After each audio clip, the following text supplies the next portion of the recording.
Donc Pauline Dubuisson a marqué le début des années 50 parce qu'elle était au cœur d'un fait divers qui a fait beaucoup de bruit.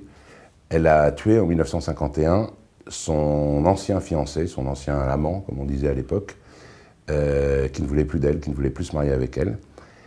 Elle a été jugée, c'est un crime passionnel et c'est surtout un crime presque réflexe. Elle voulait se suicider, elle, et puis il a essayé d'en empêcher, elle lui a tiré dessus.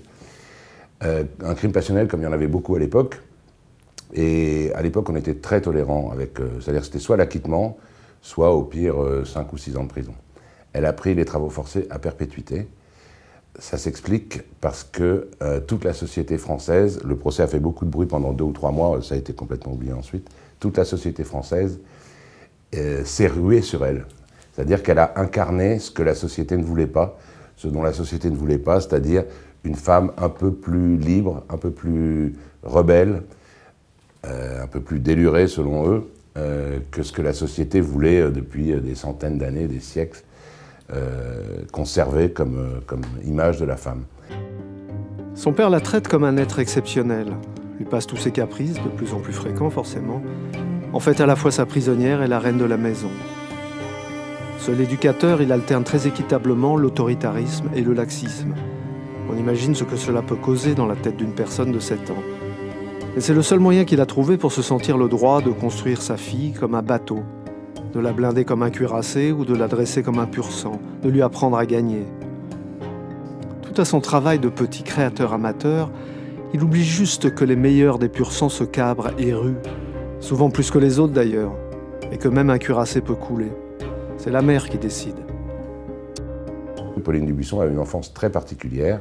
Elle a été élevée par un père à la fois sentimental, mais alors vraiment de manière enfouie, et extérieurement très rigide, qui a voulu faire de sa fille un petit soldat. Il se trouve que quand Pauline Dubuisson a eu 12 ans, 13 ans, la guerre a éclaté, qu'ils habitaient à Dunkerque, que les Allemands occupaient Dunkerque de manière très stricte et violente, et pendant longtemps, puisque Dunkerque a été la dernière ville libérée en France. Et donc Pauline Dubuisson a fait son apprentissage de la vie dans ces circonstances extrêmement troubles, bien sûr, et puis surtout où, à cause de la vie difficile, de la panique un peu, et puis de l'oppression des Allemands, de manière parallèle ou souterraine, beaucoup de libertés étaient permises, tolérées tacitement.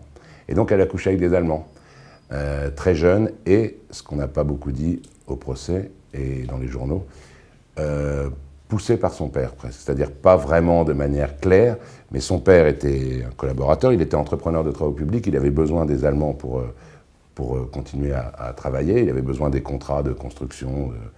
Et donc il envoyait sa fille, qui parlait bien allemand, parce qu'elle était très intelligente, très douée, il envoyait sa fille traiter les marchés avec les vieux colonels allemands, ou les plus jeunes, et fermer les yeux donc sur ce qui pouvait se passer. Et donc Pauline Dubuisson a vécu toute son adolescence dans cette atmosphère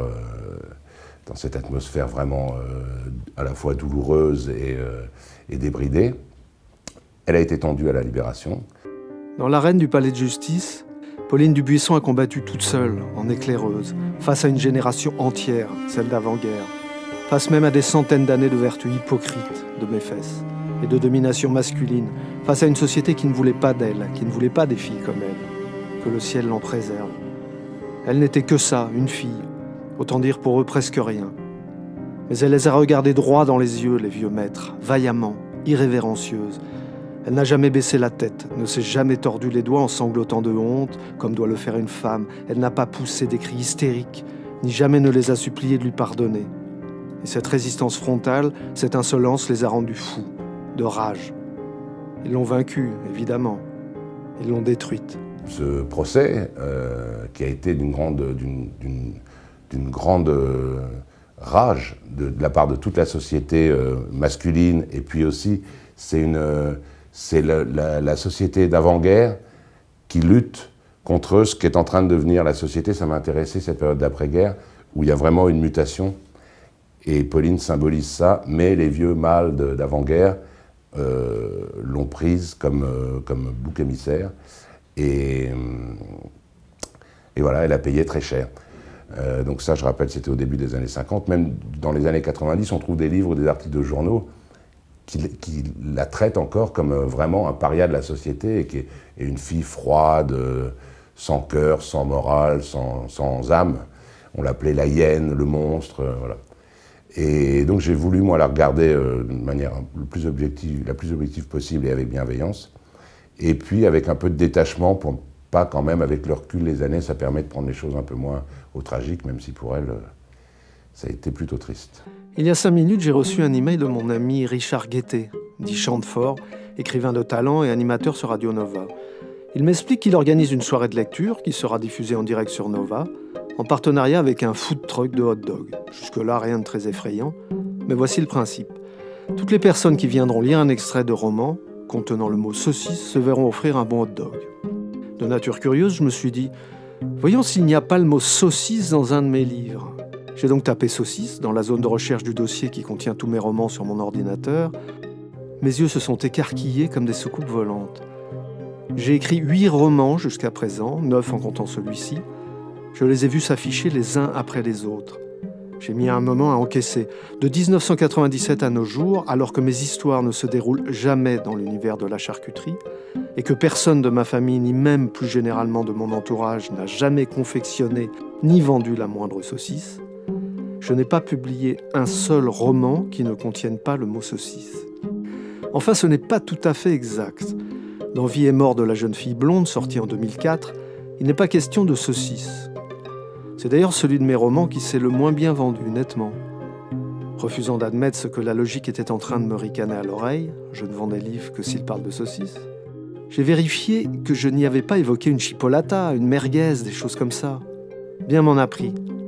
Dans Vie et mort de la jeune fille blonde, le roman apparemment sans saucisse, on trouve une Knacky Herta, la version commerciale de la saucisse.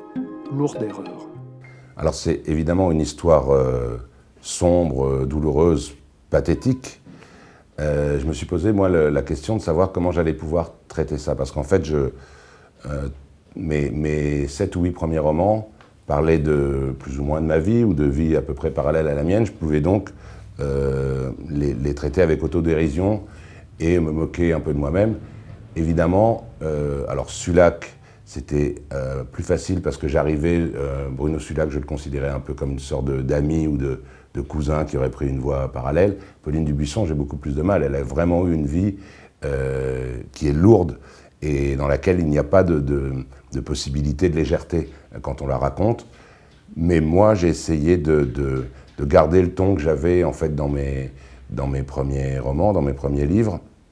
C'est-à-dire que j'ai essayé de, tout en écrivant une sorte d'enquête que j'espère la plus précise et fouillée possible sur elle, de mettre en parallèle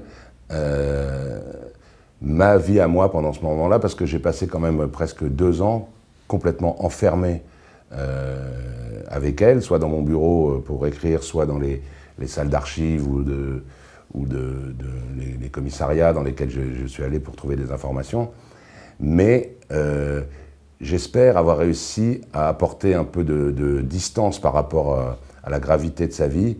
L'ossature du livre, c'est une sorte de biographie vraiment la plus précise et authentique possible, mais l'ensemble crée, j'espère, quelque chose de plutôt agréable à lire et qu'on peut lire comme si l'histoire centrale n'était pas aussi dramatique.